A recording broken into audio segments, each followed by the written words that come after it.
السلام علیکم every one. آج جو ہم ٹاپک کرنے جا رہے ہیں پولیٹیکل سائنس کا، وہ ٹاپک ہمارے پاس ہے برطانیہ میں آئینی ارتقاء. ایک چیپٹر ہے جس میں کوشچن ہم پریپیئر کریں گے کہ برطانیہ میں جو دستوری ارتقاء ہے وہ کیسے سٹارٹ ہوا، اس کا جائزہ لیں گے ہم، اور وہ کیسے وجود میں آیا اس کو ہم دیکھیں گے. ٹھیک ہے، تو سب سے پہلے ہم دیکھیں گے کہ کانسٹیٹیوشنل ڈیولپمنٹ ان برٹن وہ کیا ہے. ایکچولی میں برطانیہ کا جو آئین ہے وہ ایک غیر تحریری آئین ہے، اور غیر تحریری آئین کے باوجود برطانوی آئین موجود ہے. برطانوی آئین کسی ایک جگہ یا کسی ایک مرحلہ میں وجود میں نہیں آیا، بلکہ اس کا ارتقائی دور بتدریج اندازاً 1 سال کے عرصہ تک محیط ہے. آگے ہم جا کے دیکھیں گے کہ برطانوی آئین کو دستوری ارتقاء کے لحاظ سے کن کن ادوار میں تقسیم کیا گیا ہے. 1066 سے لے کے 1485 کا ایک دور ہے جو کہ فرسٹ پیریڈ کہلاتا ہے. دین 1485 ٹو 1688 کا دور ہے. اس کے علاوہ تھرڈ پیریڈ جو ہے وہ 1688 سے سٹارٹ ہو کے 1909 کا دور ہے. And the fourth period is start from 1909 to 2009. اب ہم دیکھیں گے نیکسٹ. اچھا، یہاں سے سٹارٹ ہو رہا ہے فرسٹ پیریڈ 1066 سے 1485 تک، جس کو ہم تھوڑا ڈیٹیل میں دیکھیں گے. پہلا دور 1066 سے شروع ہوتا ہے اور 1485 تک جاری رہتا ہے، یہ تو ہم سب کو پتہ چل گیا. اس دور میں مختلف جو ہیں وہ سیاسی ادارے اور معاہدے وجود میں آئے، جس سے آئینی ارتقاء کو بڑی تقویت ملی.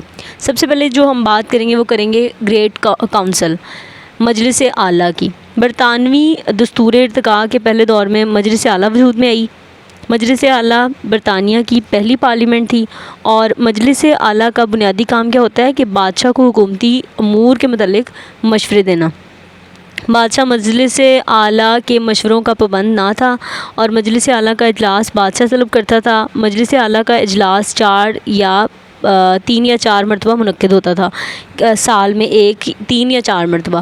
اس کے بعد ہم بات کریں گے شاہی عدالت. شاہی عدالت کیا تھی؟ Royal court. آئینی ارتقاء کے پہلے دور میں بادشاہ نے شاہی عدالت کے نام پر ایک ادارہ قائم کیا، اور اس ادارے میں وہ لوگ شامل تھے جو بادشاہ کا بہت قریبی حلقہ تصور کیا جاتا تھا. اس میں امرا طبقہ کو نمائندگی دی گئی، اور اس عدالت نے پریوی کونسل کا جنم دیا. پھر یہ ادارہ پریوی کونسل سے دارالامراء میں تبدیل ہو گیا، جس کی ہم بات کرتے ہیں ہاؤس آف لارڈز اور ہاؤس آف کامنز. منشور اعظم کیا ہے؟ منشور اعظم یہ ہے کہ برطانوی آئینی تاریخ میں ایک سنگ میل کی حیثیت حاصل ہے اس کو، اور منشور اعظم 1215 میں طے پایا. منشور اعظم کو برطانیہ میں بادشاہت سے جمہوریت کی طرف پہلا قدم تصور کیا جاتا ہے، اور جس میں مندرجہ ذیل اہم دستوری فیصلے پائے گئے ہیں. اس کی 4 ایک مختلف چیزیں ہیں، جس میں بادشاہ کو ٹیکس عائد کرنے سے پہلے اہم ریاستی قائدین سے مشورہ کرنا ہوگا. کسی بھی آزاد آدمی کو باقاعدہ مقدمہ چلائے بغیر ہم قید نہیں کر سکتے، سزا نہیں دے سکتے، اور اعلیٰ افسران اور ججوں کا تقرر قابلیت کی بنیاد پر ہوگا. ہر شخص کو مذہب کی آزادی کی ضمانت ہوگی. اب ہم دیکھتے ہیں 2 ایوانی مقننہ. پہلے دور میں ایڈورڈ اول کے عہد حکومت میں مجلس اعلیٰ میں اختلافات کی وجہ سے پارلیمنٹ 2 حصوں میں تقسیم ہو گئی، اور ایک طرف امراء مذہبی رہنما تھے اور دوسری طرف کون تھے؟ عوام تھے. مجلس اعلیٰ میں 2 علیحدہ گروپوں کے ظہور سے برطانیہ میں 2 ایوانی مقننہ کی بنیاد پڑ گئی، اور امراء اور مذہبی رہنماؤں کا جو گروپ تھا اسے ایوان بالا یعنی دارالامراء کہا گیا، اور جو عوام کا نمائندوں کا گروپ تھا اسے کیا کہتے ہیں؟ دارالعوام کہا جاتا ہے. اس کو ہم کہتے ہیں house of Lords and Commons. ٹھیک ہے. پارلیمنٹ کے اختیارات میں اضافہ کیسے ہوا؟ دستوری ارتقاء کے پہلے دور میں پارلیمنٹ کے اختیارات میں اضافہ ہونا شروع ہو گیا، اور ہنری سوم کے بعد جب سائمن نے اقتدار سنبھالا تو اس نے ملک کے اہم فیصلے جو تھے وہ مجلس اعلیٰ کی سفارشات پر کرنے شروع کر دیے. اور مجلس اعلیٰ جو برطانیہ کی پارلیمنٹ تھی، اس کو پہلے دور میں قانون سازی اور مالیات پر کافی اختیارات حاصل ہو چکے تھے. اس کے بعد ہم بات کریں گے نیکسٹ پیریڈ کی. دوسرا پیریڈ جو ہے وہ شروع ہوتا ہے 1485 سے لے کے 1488 تک، مطلب 1485 ٹو 1688 سیکنڈ پیریڈ.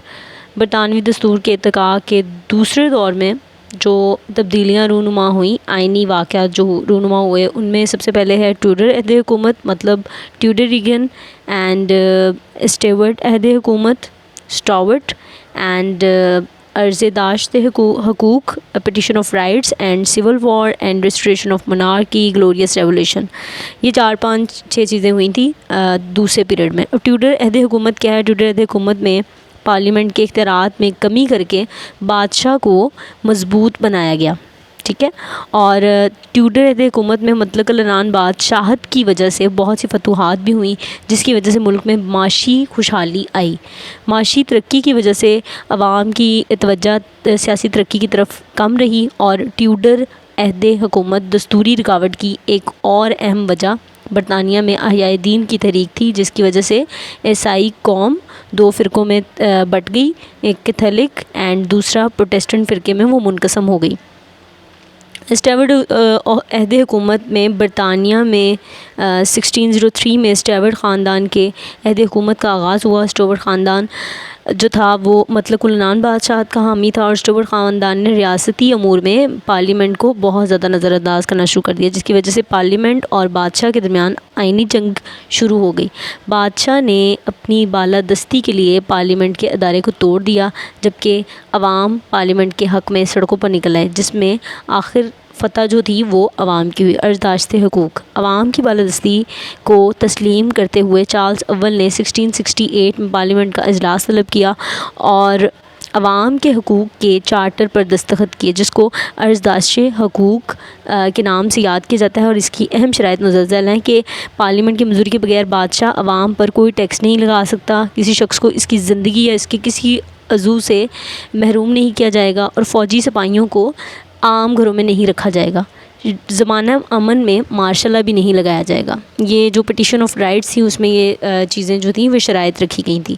خانہ جنگی, سول وار. عرضداشت حقوق کے بادشاہ کے دستخط, جو عرضداشت حقوق تھا اس پہ سب سے پہلے بادشاہ کے دستخط کے بعد اس بات کی امید کی جا رہی تھی کہ برطانیہ میں پارلیمنٹ کی بالادستی اور بادشاہت کی محدود آمریت کا دور شروع ہو جائے گا, مگر حقیقت میں ایسا ہونے کے بجائے یہ ہوا کہ برطانیہ میں عوام اور بادشاہ کے درمیان خانہ جنگی شروع ہوگی, اور یہ خانہ جنگی برطانیہ میں 8 سال تک رہی. آخر بادشاہ کو شکست ہوئی اور عوام کو فتح حاصل ہوئی دوبارہ سے, اور خانہ جنگی کے خاتمے پر برطانوی پارلیمنٹ میں بادشاہ کے خلاف مقدمہ چلایا گیا اور اسے پھانسی کی سزا دی گئی. آگے ہم دیکھتے ہیں ریسٹوریشن آف monarchy. جو برطانیہ میں بادشاہت کے خاتمے کے بعد وہاں پہ جو اقتدار تھا وہ ایک بادشاہ آئے جس کا نیم کرومول تھا. کرومول نے وہاں کے اقتدار سنبھالا, اور جو پارلیمنٹ کی افواج کا سربراہ تھا, اور عوام بادشاہت سے جذباتی لگاؤ کی وجہ سے کرومول کو برطانیہ کا بادشاہ بنانا چاہتی تھی, لیکن کرومول نے انکار کر دیا, اور 1687 میں کرومول کی موت کے بعد برطانوی عوام میں بادشاہت قائم کرنے کی خواہش میں شدت بڑھ گئی. لہٰذا برطانیہ میں بادشاہت کا ادارہ جو تھا وہ دوبارہ قائم کیا گیا, اور چارلس اول کا بیٹا چارلس دوم تخت نشین ہوا. شاندار انقلاب, گلوریس ریولیوشن. چارلس دوم نے پارلیمنٹ کے ساتھ معاہدہ کیا کہ وہ برطانوی حاکمیت کا مالک ہوگا, لیکن وہ حاکمیت کا اظہار پارلیمنٹ کے ذریعے کرے گا. چارلس دوم کے بعد جب جیمز دوم نے اقتدار سنبھالا تو اس نے چارلس دوم اور پارلیمنٹ کے درمیان معاہدے کو نظر انداز کر کے برطانیہ میں مطلق العنان بادشاہت قائم کرنے کی کوشش کر دی, جس پر برطانوی عوام میں تشویش کی لہر دوڑ گئی, اور پارلیمنٹ نے جیمز دوم کے خطرے کا مقابلہ کرنے کے لیے جیمز دوم کے داماد ولیم کو برطانوی بادشاہ بننے کی آفر کی, جس کو ولیم نے قبول کر لیا, اور جیمز دوم تخت چھوڑ کر ملک سے فرار ہو گیا. برطانوی سیاسی تاریخ میں اس تبدیلی کو شاندار انقلاب کا نام دیا جاتا ہے. Thanks for watching this video and like and subscribe this channel. Next 2 parts we will discuss in the next video.